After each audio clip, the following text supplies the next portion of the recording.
Hey everyone, Trevor here again. This week I've been able to get back to a lot of the business scene and that's allowed me to see a lot of different things and different possibilities.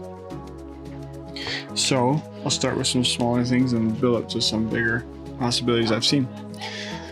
Some smaller things that I've seen is becoming a supplier to businesses already here that could allow them to have resources and things that are uncommon here but would definitely be used. One major example of this is wireless chargers. They don't take a lot of space, but I'm using a wireless charger because the phone I currently have, the charging port doesn't connect very well. So I brought a wireless charger and I've been surprised at the fascination people have with it. If I'm charging my phone, people want to see if theirs can charge too. And about over half of them, they can charge wirelessly. So a lot of them have the capability to do it, but there's no wireless chargers here. At least not commonly or readily available. I have some friends who have shops, even some electronic shops. So if I was to connect with them and bring these gadgets from somewhere, then I could bring it here and still sell it at a decent price. It is more expensive, but given its novelty, and how it can be used for many phones, people would be willing to spend the money on it, even considering the cost of transport. Even if I was to buy them myself from the States and then bring them, it could still be it could be successful. Now, there are ways that we can make it even cheaper and better, and that's what I'm looking into, is if I can get things at wholesale or retail price. And it would be a lot better and easier if I could actually connect from China or India to here instead of, there are already established shipping lanes and shipping courses that bring a lot of materials here. So it'd be easier to work and get a smaller space since you don't need a full 20-foot container. You could share and get a smaller amount and just carry a large stock of these things. And other electronic gadgets I've looked at too. I'm just using wireless chargers as one of the main examples. But if you're able to find a way to connect directly with China or India and not have to go to America first and then over, that would also bring the price down, along with doing it at retailer or bulk wholesale price. If I'm able to get those two, then I can definitely use this in a way that can be both profitable and help people's businesses. And I think it could grow from there too, starting with stocking places, but it could expand to running its own things. But it could help businesses already in place to have some novelty items that could really drive traffic to their location.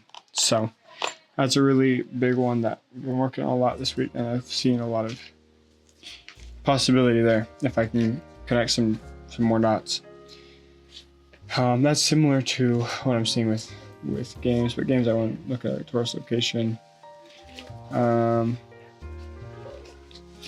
because there's also not a lot of games here, but working with ones already established could be good. So these are things that I see are not here and that could be here. And so that one would not take as much capital as starting a business or renting a place here.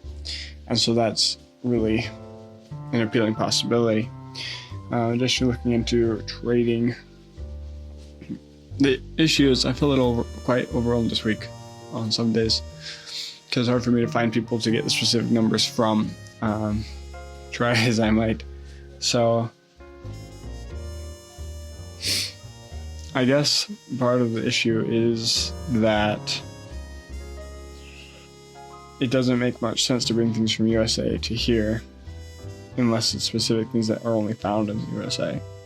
And there are some of those. And if I was doing like a USA-based shop there, that does appeal to the rich population, to those that want to feel rich. They like buying things that made in America, clothes, electronics, other things. perfumes even. Like if it's just made in America, there's like parts of town where that's where they mostly sell. So if you go there, you're already rich, you're already planning on spending extra money for things. So yeah, there are some. But it makes more sense to bring it from other places. And that means that I want to be connecting two foreign countries together, which is very... I mean, this has all been out of my wheelhouse, but that's very much like... I don't know. I gotta figure out what that even looks like. Now, I have been talking with someone who helps, and he's someone I knew from before, but he's, in the time that I was gone, he changed to become a logistics manager for shipping companies and the different cities that they go to, ending in Mombasa in Kenya, and then brought here to Uganda. Like, he knows the whole process, he knows the amounts. It's been great to talk to him about that, for the 20 feet and the 40 feet containers, and the way that some companies can share space and all that has been very interesting. So there is definitely some progress in that direction with the conversation I've had and the people I've talked to. But one of the main things I'm looking at is auto parts. And I spent that time in fixing the car. I was looking around and I saw that it's one of the only products that are more expensive here than in America. Which means either that the supply is too low or the demand is too high. Either, because the prices are so high. And I know from first-hand experience that the supply is too low sometimes because we've had to wait in the past. When I was here as a missionary with a mission truck that was brought to a dealership, they would still not have parts on hand. And I suspect that they went to the same place that I went to get things fixed, which was from the used car parts, from a certain street where it's just full of them. You have everything from alternators to entirely new engines and everything in between. Everything. Like, if you needed a piece, it was there, and they probably had to make a model. Or if they didn't, they could wait and would get one. But the prices there were so high, especially like compared to the price of most things here, but they're even higher than American prices in most situations. So, and these are used engines from Japan. So there's huge possibility there. And then I've discussed with other people who could explain how some of them would get them from Kampala and then bring them to other places that are further away, and they're able to, again, increase the profit margin by substantial percentages, like hundreds of percent more than the original cost they bought it. They could sell it because when a car is broken, you can't get to Kampala, and it would cost too much to spend the transport there and back. So they're willing to spend high prices at places that are far from Kampala. So also within the country, there's a lot of need for and high prices for, even in these places that are generally known as poor areas, the prices can still be high, even higher there than here in Kampala. So that's a really interesting industry to look into that I've been examining. And so we'll see where that goes, but I have a lot of leeways there that kind of leaning towards that direction if I can manage to make the solutions and the conclusions between all of them. So we'll go from there. We'll take it slowly. That one will require a lot more capital. I'm still trying to get the specific numbers and connections, but overall, that has been great. Then there have been some other people reaching out to me about finding, like, they can mine here. They have family land or whatever, and they might have some precious metals or diamonds, and it's just there. But the hard part is the transportation, and it's finding a broker who's willing to spend that money and able to get it into another country because of all the verification processes that are needed. So that's been an interesting thing that I did not expect to experience, but looked into that a little bit too. And it's one of the most complicated paths to go, but it could be very powerful. But it could also be, the money could be traced back to some of the people that, some of the lines are very clear and some are more confusing. So it depends on, I don't even know if I want to explore that route, but it is a route that we could explore. So that's another of the bigger things. So mostly the trading, the imports, the exports, and then also even the precious metals or diamonds or things like that are all higher. But then the lower ones are bringing specific things to shops already, and even providing capital for some people to start a wholesale shop and then stocking them with some things that are with those same things that I referred to that I saw are not here, but could be here. If they were here, I think they'd do well.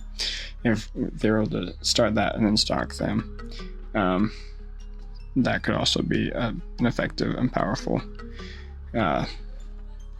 opportunity. So yeah, it's been a good week overall. Seen a lot, learned a lot, taking it step by step. And we will see what we can continue to learn, but at least now I have some guidance on what I need to find out, some specific numbers, some specific areas, and I have some contacts that I will get to meet with that can help me to learn about this and other fields such as construction, so that I can have a full overview and see which one is the best. I've met even more people interested in digital design, so I'm still trying to search on a way I can connect that, or bring them to connections in America if possible. But that